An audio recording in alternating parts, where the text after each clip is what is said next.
Bienvenue au journal Info Pacifique. Voici les titres à la une de l'actualité.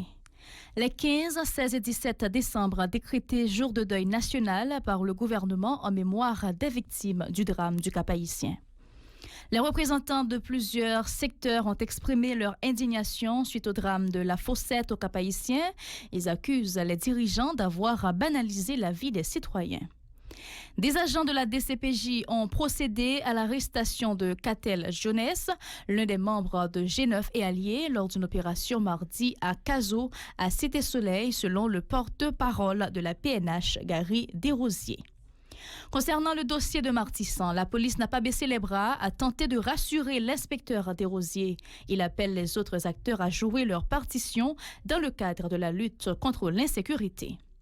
L'Association nationale des Normaliens indépendants d'Haïti, ANI, dénonce la réduction des fonds attribués au secteur éducatif dans le dernier budget rectificatif. De 29 milliards de gourdes, ils sont passés à 24 milliards de gourdes. Restez des nôtres. Si vous jugez que cette vidéo est intéressante, n'hésitez pas à liker et partager la vidéo. Et surtout, n'oubliez pas de vous abonner à cette chaîne et activer la cloche de notification pour ne pas louper aucune de nos vidéos. Merci de rester fidèle au journal Info Pacifique. Des agents de la direction centrale de la police judiciaire des CPJ ont procédé à l'arrestation de Catel Jones, qui serait l'un des membres de G9 et alliés, lors d'une opération mardi à Cazaux, à Cité-Soleil, a confirmé le porte-parole de la PNH, Gary Desrosiers. Lors d'une rencontre avec des journalistes mercredi à la DCPJ, l'inspecteur Desrosiers a aussi fait savoir que 307 individus ont été appréhendés par la police. Viols et possession d'armes illégales sont entre autres chefs d'accusation retenus contre eux. Écoutons les précisions de Gary Desrosiers recueillies par Esdra Jeudi et Jose-Philippe François. Il y a en total 307 interpellations qui sont faites sur tout le département. Chef d'accusation, détention illégale d'armes, braquage, trafic illicite de stupéfiants, trafic de cocaïne, viol,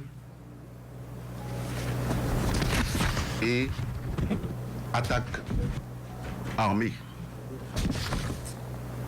Comme nous tous connaissons hier, DCPJ menait une opération dans la zone Cazaux. C'est suite à une filature depuis bien des jours qui conduit DCPJ à arrêter Catel Jeunesse et Maroutière Angelo.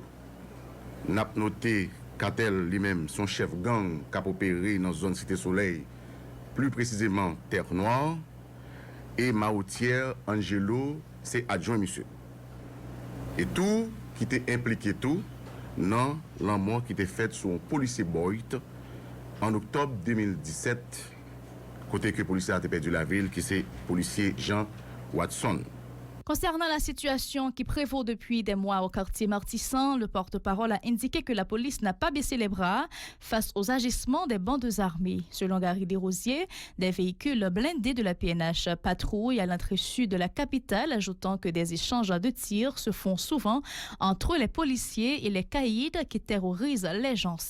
C'est une situation héritée par la nouvelle équipe. Nous sommes en train de mettre en place un plan de lutte contre l'insécurité, a déclaré l'inspecteur divisionnaire. Gary Desrosiers appelle aussi les autres acteurs à jouer leur rôle dans le cadre de la bataille pour restaurer la paix et la sécurité dans le pays, notamment dans les endroits réputés à risque. Gary Desrosiers. Pas une sécurité qui garantit à 100%. Nous connaissons effectivement, et tout le monde connaît, et au niveau de la police tantôt, gagner un pile effort qui fait de ce côté-là. Nous connaissons la situation Martissant depuis des années. C'est pratiquement son héritage que nouvelle équipe ça vient joindre et il faut que fait tout ça capable pour que soient capable d'affronter la situation ça côté que gagner des zones des départements qui bloqués. Nous conscients de ça et gain un pile effort qui fait au niveau de la police et pendant que on parle à volant gagner des patrouilles qui toujours dans zone là qui est à bord blindé et dans le cadre du renforcement patrouille que nous avons fait pour festivité et après renforcer justement zone ça. Nous connaissons que situation, nous connaissons tout des gens qui sont victimes de toutes les situations. Mais j'en ai toujours dit, la police, beaucoup de parler comme un acteur qui est concerné par la question de sécurité. Nous, sous place, et pendant que nous sommes place là, et à travers les réseaux, nous sommes capables de souvent gagner des tirs entre forces de police qui sont dans zone avec bandits. Par ailleurs, l'inspecteur Desrosiers a annoncé le déploiement de 11 000 policiers sur tout le territoire dans le cadre des fêtes de fin d'année et du Nouvel An. Selon lui, le haut commandement est conscient de la nécessité de rassurer la population en cette période. Gary Desrosiers, toujours au micro d'Esdra Jeudi, et Jose-Philippe François. PNH a lui-même comme un acteur qui fait partie du système de sécurité, côté que de mobiliser troupes de manière pour que les capables de jouer au palais dans ce qui est pour l'affaire sécurité. Et mission, disposition ça que nous prenons pour permettre que sur le plan sécuritaire au niveau de la police, pour que nous soyons capables présents, c'est d'abord renforcer patrouille dans les zones qui ont risque, augmenter la visibilité policière à travers les rues de Port-au-Prince, mobiliser policiers principalement unités spécialisées et brigades. Également, continuer tout mener opération dans la zone. Il y a environ 11 000 policiers qui sont mobilisés sur tout le pays. Alors, opération ça, disons, bilan et disons, plan d'opération ça, un plan que nous aménageons sur tout le département. Son plan de sécurité nationale pour permettre que nous soyons capables de même vaquer dans des zones pour que nous-mêmes soyons capables de la famille. Et nous connaissons tout que c'est le moment que diaspora tout lui-même profiter de ça, venir en famille. Et au niveau de la police, nous dit que beaucoup de pas nous, comme on a bien précisé, ce n'est pas nous-mêmes sommes comme seul acteur dans le système de sécurité, mais beaucoup de pas nous mobiliser. Comme l'a annoncé le Premier ministre Ariel Henry a décrété 3 journées de deuil à partir du 15 décembre par le gouvernement en mémoire des victimes du drame de la nuit du 13 au 14 décembre au Cap-Haïtien. En la circonstance, le drapeau national sera mis en berne devant les édifices publics et privés. Les activités mondaines sont suspendues notamment au niveau des discothèques et d'autres établissements assimilés. Les stations de radio et de télévision sont invitées à programmer des émissions spéciales et de la musique de circonstance selon un arrêté publié dans le journal officiel Le Moniteur. Le dernier bilan officiel a fait état de 75 morts, d'une 50aine de blessés et d'une 20aine de maisons détruites par l'explosion du camion citerne. Le responsable de l'organisation Stop Accident, Garnel Michel, rend les autorités de l'État responsables du drame survenu au Cap-Haïtien. À son avis, des réponses urgentes ne sont pas apportées par les instances concernées en cas d'accident de la circulation à travers le pays. Des gens qui se trouvaient dans leur domicile ont été victimes de l'explosion meurtrière provoquée également par l'irresponsabilité des citoyens qui voulaient siphonner l'essence.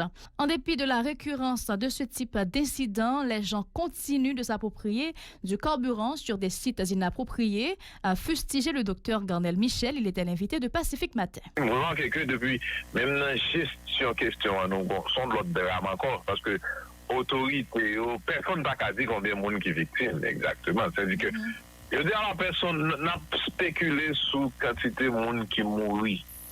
Mais autorité vient vraiment dans impossibilité pour dire combien de monde qui mourit. Première précision, je quitte de poser question, mais première précision, pour faire bien content que j'ai l'occasion de parler ce matin, nous, dans le cas, on sur-accident. Donc, nous parlons chaque jour, nous, ouais, accident qu'a fait, nous comptons parler de sur-accident, mais je dis là, pourquoi que situation ça a ouvert les yeux, nous, sur les sur-accidents, côté que, ou bien un accident, qui pas vraiment fait gros dégâts, accident en lui-même, mais maintenant, gestion qui fait après, planification que le pays a pas jamais fait de questions, ça fait que nous gagnons de drame, ça qui fait après accident. Et c'est de ça, on parle aujourd'hui, nous gagnons des familles qui pas gagné pour avec accident, qui pas gagné pour avec situation, qui juste couché la caillou abdomi. Des madame, mari, tout le monde, même il y a des gens que nous reconnaissons dans cette situation, ça, des familles juste à fort, qui juste couché la caillou et puis qui pas comprennent ça qu'a fait là, comme je comprends ça qu'a fait là, qui juste disparaître. Le directeur de l'entreprise Pinson SA, Gaël Pinson, s'est également montré critique vis-à-vis des dirigeants du pays suite à l'explosion meurtrière du Cap-Haïtien. Les autorités ont banalisé la vie des citoyens en n'adoptant pas les mesures adéquates pour les sécuriser en toutes circonstances et révolter l'entrepreneur. Selon lui, la rareté fictive de carburant qu'a connu le pays est aussi l'un des facteurs à ne pas négliger pour comprendre le drame de La Fossette. Gaël Pinson souhaite que le gouvernement prenne des dispositions en vue d'accompagner les victimes. Il est adjoint au téléphone par Aubert de Champ. Victimes innocentes et victimes gratuites. J'aime des victimes innocentes avec gratuites. On vous coller avec mon rage tout parce que si tout le gouvernement qui était passé là, depuis 25-30 dernières années, te prend responsabilité, te baille vie, mon gars vivent dans le pays à valeur, bagage ça pas d'après. Mais quand même, tirer sur l'alarme, que va parler sur la prévention, protection incendie, monter aux pompiers, former jeunes, former moun, éduquer la population contre risque incendie, rien par exemple fait. L'autre agenda, il y a l'autre priorité. Non, ça c'est deux bagailles. Au contraire, le dossier mal géré gaz là, vient amplifier le problème. Non, parce que moun toujours a bon gaz. Regardez, ouais, parce qu'il y a des côtés qui battent pour le gaz. Malgré que mon y a ouvert pour le gaz dans tout le pays, il y a son danger imminent lié, il ouvre le quartier résidentiel, il vient augmenter. L'Association nationale des Normaliens indépendants d'Haïti, ANI, plaide en faveur de l'augmentation des fonds attribués au secteur éducatif dans le dernier budget rectificatif. De 29 milliards de gourdes, ces allocations budgétaires sont passées à 24 milliards, soit une baisse de 5 milliards de gourdes, a indiqué l'organisation qui dénonce l'augmentation de l'enveloppe réservée à la primature. Selon le syndicaliste Ferdi Richard, le système éducatif est traité en parents pauvres, alors que sans le renforcement du secteur, tout projet de développement sera un vœu pieux. Il invite les autres syndicats d'enseignants à s'insurger contre cette décision du gouvernement. On l'écoute au micro de John Smith Justin et Jose-Philippe François. Nous-mêmes, Nani, nous avons exigé autorité pressé pour augmenter le budget éducation qui était 29 milliards 100 446 127 gouttes. Alors, autorité épistémophobe diminuer budget éducatif rectifié dans un montant qui c'est 24 milliards 831 709 315 gouttes, soit une diminution de 4 milliards 268 737 315 gouttes. Ça, c'est un gros scandale lié pour nous, Nani. C'est dans ce sens, Nani, nous avons demandé à tous les syndicats qui sont dans le système éducatif là, pour collaborer, pour une bataille ensemble, pour le budget éducatif rectifier à augmenter et pour le même river dépasser le budget 2020-2021.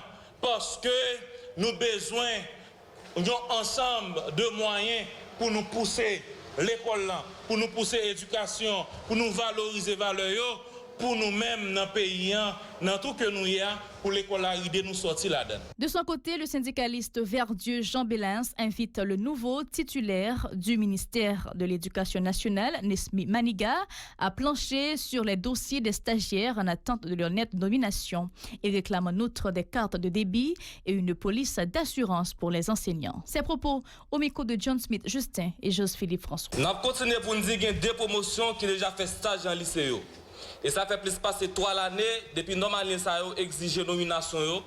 Pourtant, le ministre Ageno Kader fait nomination pour environ 1500 autres personnes. Ani exige autorité concernée pour nommer pressé. Deux promotions et stagiaires diplômés de l'école normale supérieure qui pas attendre encore avec diplômé FIA, CFF qui même tout pas attendre.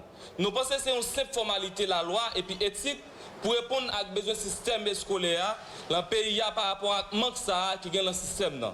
Ani continue pour exiger l'autorité pour disposer assez moyens dans la finance publique là pour professeurs joindre 4 débits et puis régulariser 4 assurances santé anciens. ajuster salaire tout enseignant par rapport à l'inflation, pendant qu'on prend bon Jean Mézi pour chaque professeur arrivé joindre chaque mois dans l'air ça douiller.